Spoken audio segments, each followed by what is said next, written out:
నమస్తే అండి, మన ఛానల్కి స్వాగతం. ఈరోజు ఈ వీడియోలో నేను మీకు 2 స్పెషల్ రెసిపీలు చూపించబోతున్నాను. ఒకటి బయట స్వీట్ షాప్లో దొరికేలాగా కరకరలాడే బూందీ, రెండవది పండిన అరటి పండుతో ఎంతో సాఫ్ట్గా ఉండే బనానా కేక్. ఒకటి తీగ ఒకటి కారంగా, ఈ రెండింటి కాంబినేషన్ అదిరిపోతుంది కదా. ఇంకెందుకు ఆలస్యం చేయకుండా ఎలా తయారు చేసుకోవాలో చూసేద్దాం. ప్రాసెస్లోకి వెళ్లే ముందు, నా పేరు సంధ్య రమణ వ్లాగ్స్ లో ఈ రోజు మన కిచెన్ లో అందరికి ఇష్టమైన బనానా కేక్ ని ఎంతో సాఫ్ట్ గా టేస్టీగా చేసుకునే విధానం అయితే స్టెప్ బై స్టెప్ చూపించబోతున్నాను. బనానా కేక్ లోకి వేయాల్సినవన్నీ కూడా మీకు అందుబాటులో పెట్టుకుని ఈ ప్రాసెస్ ని మొదలు పెడితే తొందరగా అయిపోతుంది. మొదటిగా బాగా పండిన 2 గాని 3 అరటిపళ్ళు తీసుకోవాలి. పళ్ళు ఊరికనే మగ్గిపోయినట్టుగా పండిపోయినట్టుగా అయిపోతుంటాయి కదా, వాటిని పడైన అవసరం లేదు. పిల్లల కోసం అయితే ఇలా స్నాక్స్ తయారు చేసుకోవచ్చు. కొన్నర గోధుమ పిండి కూడా తీసుకున్నాను. వాటిని అయితే గోధుమ పిండి తప్పనిసరిగా చల్లించి పెట్టుకోవాలి. జల్లించి పెట్టుకోకపోతే అది ఉండలు కట్టేస్తుంది కలుపుకున్నప్పుడు.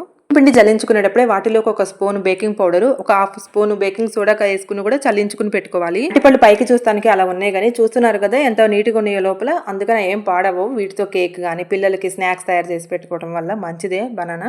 తక్కువ సమయంలో ఇంట్లో ఎంతో టేస్టీగా ఉండి బనానా కేక్ అయితే మీ అందరికి నచ్చేసి తప్పకుండా ట్రై చేయండి. ఇంకా అరటికాయలు అన్ని కూడా కట్ చేసి పెట్టుకున్నాను కదా, అవన్నీ కూడా నేను మిక్సీ జార్లో వేసుకుంటున్నాను. గోధుమ పిండి చల్లించి పెట్టుకున్నా కదా, అరటికాయ ముక్కలోకి ఆ గోధుమ పిండి కూడా వేసుకుంటున్నాను. ఆ గోధుమ పిండితో పాటు ఒక 2 స్పూన్ల బటర్ కూడా వేసుకుంటున్నాను. మీరు బటర్ ప్లేస్ లోకి అయితే ఆయిల్ కూడా తీసుకోవచ్చు, ఒక 3/4 కప్పు. అందులోకి ఒక హాఫ్ స్పూన్ దాల్చిన చెక్క పౌడర్ వేసుకోవాలి. ఆ ఫ్లేవర్ బాగుంటుంది. గోధుమ పిండితో పాటు ఇవన్నీ జల్లించుకోవాలి. నేను కూడా జల్లించలేదు, గోధుమ పిండి ఒకటే జల్లించుకున్నా. అందుకని ఇప్పుడైతే నేను ఒక స్పూన్ బేకింగ్ పౌడర్ వేసుకుంటున్నాను, ఒక హాఫ్ స్పూన్ బేకింగ్ సోడా కూడా వేసుకుంటున్నాను. ఒక 3 డ్రాప్స్ అయితే వెనిలా ఎసెన్స్ కూడా వేస్తున్నాను. కేక్ అయితే పంచదారతో కూడా చేసుకోవచ్చు, బెల్లంతో కూడా చేసుకోవచ్చు, అది మీ ఇష్టం అనమాట. నేనైతే బెల్లం తీసుకుంటున్నాను. ఒక హాఫ్ కప్ తీసుకోవాలి బెల్లం అయితే, ఎందుకంటే తగ్గించాను. ఇంకా బనానా కూడా తీగా ఉంటుంది కదా, కొంచెం ఎక్కువ కావాలన్నా కూడా వేసుకోండి. అన్ని కలిపి ఒకసారి మిక్సీ పట్టుకున్న తర్వాత ఒకే డైరెక్షన్ లో మెల్లగా కలుపుకుంటూ ఉండాలి. 1 డైరెక్షన్ లో. అవసరమైతే కొంచెం పాలు కూడా వేసి కలుపుకోవాలి. గిన్నెలో అయితే కేక్ ని బేక్ చేసుకోవాలనుకుంటున్నారు, ఆ గిన్నెకి మొత్తం అయ్యేలాగా నెయ్యిని రుద్దుకోండి. చేత్తో రుద్దారంటే మొత్తం అవుతుంది, అవ్వకుండా ఉన్న చోట అయితే మాడిపోతుంది. చూసుకుని మొత్తం నెయ్యి అయ్యేలాగా రుద్దుకోండి.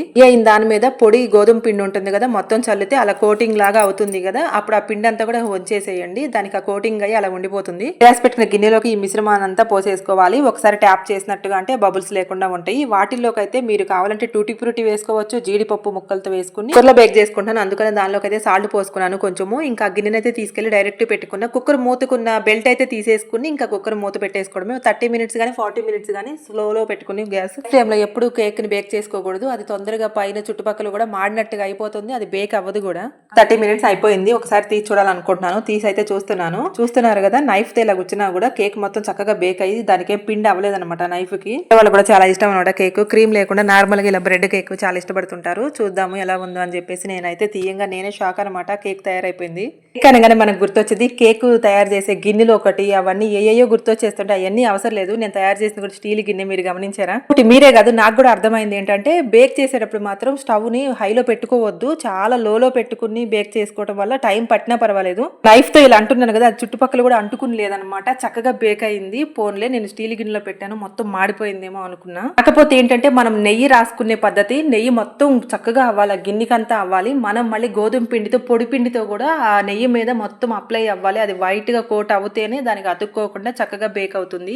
పిండితో ఎన్ని కేకులు తిన్నా కూడా మళ్ళీ ఇది ఇంకా బనానాతో కదా, మళ్ళీ బెల్లం వేసి టేస్ట్ చాలా డిఫరెంట్ ఉంటుంది. బనానానే డిఫరెంట్ టేస్ట్ ఉంటుంది, ఇంకా కేక్ తో కలిస్తే ఇంకెలా ఉంటుందో. కానీ చక్కగా బేక్ అయింది. చూస్తున్నారు కదా, చాలా మెత్తగా చాలా సాఫ్ట్ గా బేక్ అయింది, చాలా బాగుంది. అది మాడను కూడా మాడలేదు, స్టీల్ గిన్నె అయినా కూడా. చూసారుగా ఎంత మెత్తటి బనానా కేక్ రెడీ అయిపోయిందో. మీరు కూడా తప్పకుండా ట్రై చేసి మీ ఇంట్లో వాళ్ళకి టేస్ట్ చూపించండి. ఈ బనానా కేక్ వీడియో అయితే మీకు నచ్చినట్టయితే లైక్ చేయండి. నెక్స్ట్ వీడియోలోకి అయితే వెళ్ళిపోదాము. బూందీ తయారు చేసుకునే విధానం అయితే ప్రాసెస్ చూసేద్దాం. అలా అండి, బూందీ కోసం అయితే ఒక కప్పు శనగపిండి తీసుకోవాలి. అందులోకి చిటికెడు ఉప్పు, చిటికెడు వంట సోడా వేసుకుని కొన్ని నీళ్లు వేసుకుంటూ కలుపుకోవాలి. ఒక 2 స్పూన్ల బియ్యం పిండి కూడా వేసుకోవచ్చు. శనగపిండి తీసుకున్నాను కాబట్టి 2 స్పూన్స్ అయితే బియ్యం పిండి వేసుకోవడం వల్ల క్రిస్పీగా వస్తాయి, మరి పల్చగా అవ్వకుండా చూసుకోవాలి. కోసమైతే పిండి ఈ విధంగా కలుపుకుంటే సరిపోతుంది. ఇంకా స్టవ్ మీద బాండీ పెట్టేసుకుంటే నూనె అయితే బాగా హీట్ అవ్వాలి. బూందీ గరిటలోకి పిండిని వేస్తూ మెల్లగా తిప్పుకోవాలి. చూసారు కదా, ఇలా ముత్యాల్లాగా ఎంత గాగా కనపడుతున్నాయో బూందీ. ఇవి మొత్తం ఎరగా ఏకగా తీసి పక్కన పెట్టుకోవాలి. ఇందులోనే ఇంకా కరివేపాకు, పల్లీలు, వేపిన శనగపప్పును అయితే అదే ఆయిల్లో ఒక్కసారి ఫ్రై చేస్తే సరిపోతుంది. ఇందులోకి సాల్ట్ సరిపోకపోతే కొంచెం సాల్ట్, కారం కూడా వేసుకుంటే మన స్నాక్స్ బూందీ కూడా సిద్ధం అయిపోయింది. చూసారు కదండి, తక్కువ సమయం ఇంట్లో ఎంతో టేస్టీగా ఉండే బూందీ బనానా కేక్ అయితే రెడీ అయిపోయాయి. ఈ 2 రెసిపీలు మీకు నచ్చాయి అనుకుంటున్నాను. మీరు కూడా తప్పకుండా ట్రై చేసి మీకు ఎలా కుదిరాయో కామెంట్ బాక్స్ లో తెలియజేయండి. మరిన్ని ఇలాంటి సింపుల్ రెసిపీస్, టేస్టీ రెసిపీస్ కోసం అయితే మన ఛానల్ ఇప్పుడే సబ్స్క్రైబ్ చేసుకోండి. తీగా ఒకటి కారంగా, ఈ రెండింటి కాంబినేషన్ చాలా బాగుంటుంది. ఇది ఈవినింగ్ స్నాక్స్ కి పిల్లలకు కూడా చాలా నచ్చింది. ఎక్కువగా టేస్టీగా ఉండే బనానా కేక్, ఇంకోటేమో కారంగా ఉండే కాంబినేషన్ చాలా బాగుంటుంది కదా. మీ అందరికి నచ్చినట్టయితే సబ్స్క్రైబ్ చేసుకోవడం మర్చిపోవద్దు. మళ్ళీ మరో మంచి వీడియో అయితే కలుద్దాం. బాయ్.